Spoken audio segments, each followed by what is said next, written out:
Hi, everyone. It is Julie and Kate here with you today. Before I get started, please remember to like and subscribe our YouTube channel. And today we are going to talk to you about one thing that we see has a huge impact on your dog's behavior, and it is really, really simple.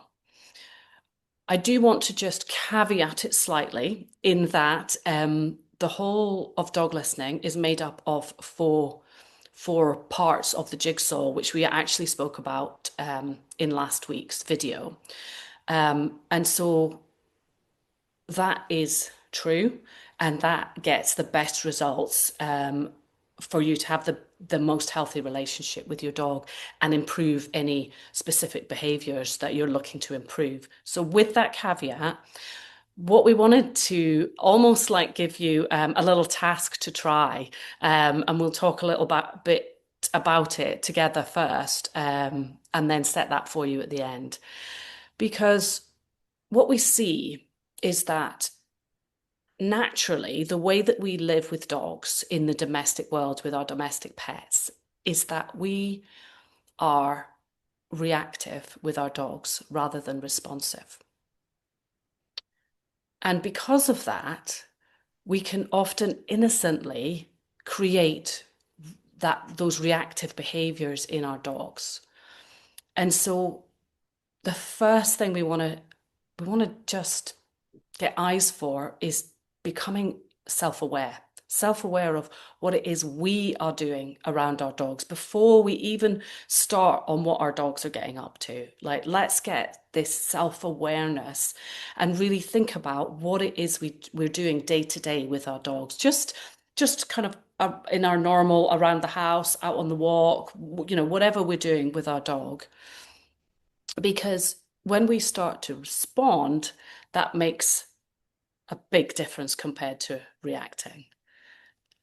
Kate, what's your thoughts on that before we move on? Yeah, so I suppose when I first started learning dog listening, Hmm. it was what I needed to stop doing rather than what I needed to start doing. Yes. And what I always the quote that really sits heavily in my mind is the dog always knows what they're doing and why. It's us that have to change. And that's always stuck in my head because it is us that have to change. And when we change how we're responding or not and not reacting to our dog, Yeah. then the dog will start to change. They'll start to relax a lot more. Yeah. Um, and I suppose we're going to go into what responding and reacting are, so people know a little bit more about that. But yeah, I guess that's what I wanted to add on to what you were saying. Yeah, it's true. Exactly. It's the how we are being around our dogs, and that generally means stopping doing things and doing a lot less. So let's just have a little look. What is the difference between responding to your dog and reacting to your dog? That's really what we're looking at, isn't it? What is Yeah. that? What do we even mean by that? And really, just as an example, we'll give you a few examples, but what we're thinking is when your dog jumps up at you, for example, your first reaction is just stop it, get down, or we say their name, or we in some way interact with them for that behavior. And what is way, way more helpful is to actually do nothing or very little, depending on the insistence of the dog. But stopping talking to them, looking at them, saying their name, all those things in that situation can have, even if that's all you did for the next 24 hours with your dog, um, can have a profound difference on the conversation that you're having with your dog. Uh, Yeah. And I think it's our immediate reaction because we're human and that's how we interact through talking to each other. And we assume that our dogs understand what we're saying, and they don't. All they can see is, well, That got attention. That That got eye worked. contact. That got them looking at me. That got them talking to me. That got, the situation hyped up, so they can see that you have reacted in that moment. And I suppose, yeah, what we're saying is in responding in that moment would be taking a breath, not looking at them, not talking to them, and just standing there and be feeling calm and seeing how your dog responds differently. And it seems so simple, but it's big. It's really big. Um, Big. It's and big. we're going against our human instinct Mhm. to say something or to do because we always feel like we've got to do. And Mhm. what we're saying here is just be in that moment and do nothing and just take a deep breath. Yeah, and allow your dog to think, to Mm. process, to actually think, do I need to do this? Because when we react in that way, we we are essentially encouraging them to do that. Like our dog is like reacting back almost, like they are kind of saying, thinking, oh well, they must want us to do this.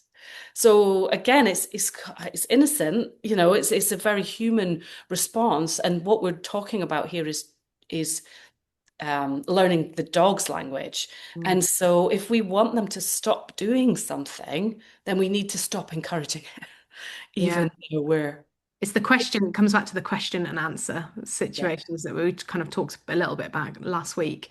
Um, yeah. And so that I suppose that's one example, isn't it, of yeah, them yeah. jumping up at you and just doing nothing.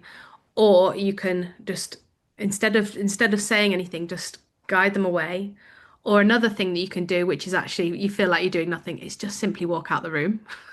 Yeah, Respond. Don't react to it and respond by walking out the room. yeah. And just seeing that difference and noticing how you feel as well. Because we Mhm. feel so much better because we haven't got angry, we haven't got frustrated, we haven't got stressed about it. Like, oh God, this dog's always, you might be walking in with a load of shopping or something Yeah, and getting stressed about the situation, and just seeing how we feel differently as well, because your dog will pick up on that shift, and it might feel really subtle, but it's massive. yeah. And it takes a bit of getting used to. Mm. And just we'll give you like I'm sure we've got hundreds of examples, Yeah. but we'll keep it to just a couple more. The one that springs to mind as we're chatting is when the next time you get the lead out for your dog. We get the lead out, and depending on your dog's reaction to that, if your dog is just really chill, moseying on over, you're putting the lead on and walking out the door calmly, then you don't need to listen to this bit. But if your dog is either running away and hiding or bouncing around like a crazy thing, so it doesn't really matter, either or is fine, then let's look at how you can switch from reacting to responding. So you might be saying, oh, come on, calm down, come over here, do this, do that. And you've got like loads of conversation going on, and you're kind of manhandling the dog into their harness or onto their lead. Or you're actually really worried because the dog's run away and you're like, what's wrong? They don't want to go for a walk. So then you're going over and you're trying to encourage them and entice them. What if rather than doing any of that, you just bring out the lead and call them over and just wait. That's it. Just wait. And so the dog that's kind of shyer and moving away, they might come out and like get a bit curious. And then you can maybe get down to their level and start to look at them and go, come on, do you want to come for a walk? And listen, give them time, not like, come on, let's go, we need to be quick. Da, da, da, da. It's Mm. like giving them time. And then if it's the kind of bouncy type of dog, it's just giving them time to notice that you've changed, that Mm. you're doing something different. Because remember that you have to give them the chance to process. And we're not very good as humans at doing that. We're like, well, I've changed. Why have they not changed? Yeah. you know. Why can't I see results now? Yeah, it's like just wait, just give the dog time. And for some dogs, it might take half an hour. but that's okay. Just let them do their thing and then see what happens. What were you going to add to that? Because I know you do that quite a lot because you have dogs that stay with you often. Yeah, I think getting out of the kind of mindset as well of, in we a lot of the time we will react because we're under time pressure. Yeah. And so we're like, well, I've got an hour because that's my lunch break. I need to get the dog out, walked, and then back, and I've got a meeting, or I've got to get back to work, or da da da da. And so we're under time pressure. And I suppose if we just go, do you know what? Okay, I've got an hour.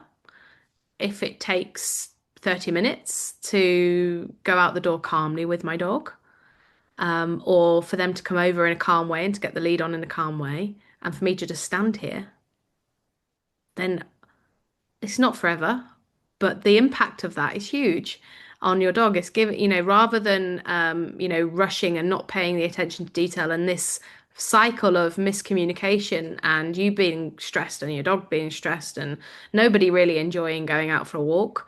What if we just stopped and responded to the lead and the dog in a different way and just went, okay, I'm just going to stand here and just again take a deep breath.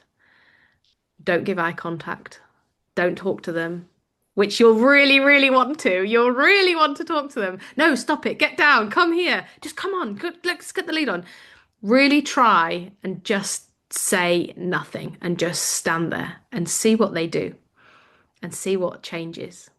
We're actually really interested to get your feedback on this. Like, what is it that changes? If you're listening to this going, okay, I'm going to try it, really want to hear. And how long does it take as well? Yeah.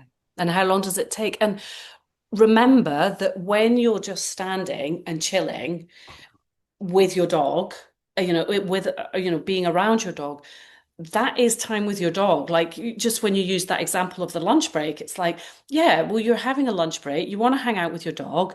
You want to be with your dog. Well, you are still being with your dog. Like your dog is still with you, receiving information from you. You are communicating with them. That is the communication. Yeah. Whereas we think if we're not marching along the road and going to the park and coming back, then but it's been a waste of a lunch break because we haven't done our thing and been good to our dog. Whereas actually all of that is amazing for your dog and really builds up this new and different and more understanding relationship. And I think that was understanding that really helped me to change the way I was being because it took the pressure off trying to get somewhere, Yeah. which Yeah. is what we do. Like you said, what we do, we just have this time pressure all the time. And you feel like you're doing nothing, but you're not. You're doing something massive. Yeah. It's huge. Yeah. I suppose another example I could think of is like when your dog runs off from you, Hmm. maybe their recall isn't the best sometimes because there might be some situation. And our instinct is to react and to run after them. Hmm. So instead of reacting in that moment, what if you actually responded by just walking the other way?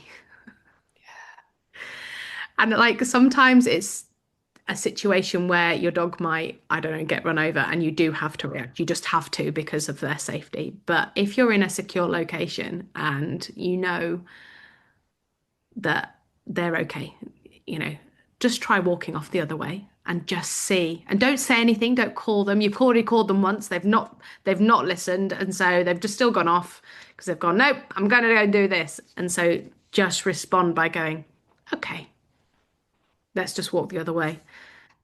It's scary in the moment, but it it really does work. It really does work, and it really starts to um, get that conversation going in a healthier way, Mm. so that your dog is not. Because if you keep saying their name, then they just go, "Well, I know exactly where they are. Yeah. Just stay here and play with this dog." And they don't for 1 minute think you're getting annoyed or frustrated them because they're in their head they're doing the right thing. They're like, well, I'm going to go investigate this other dog because it might be a threat, so I need to get in there first. Yeah. Or there's a squirrel, so I need to go and investigate this because I'm responsible.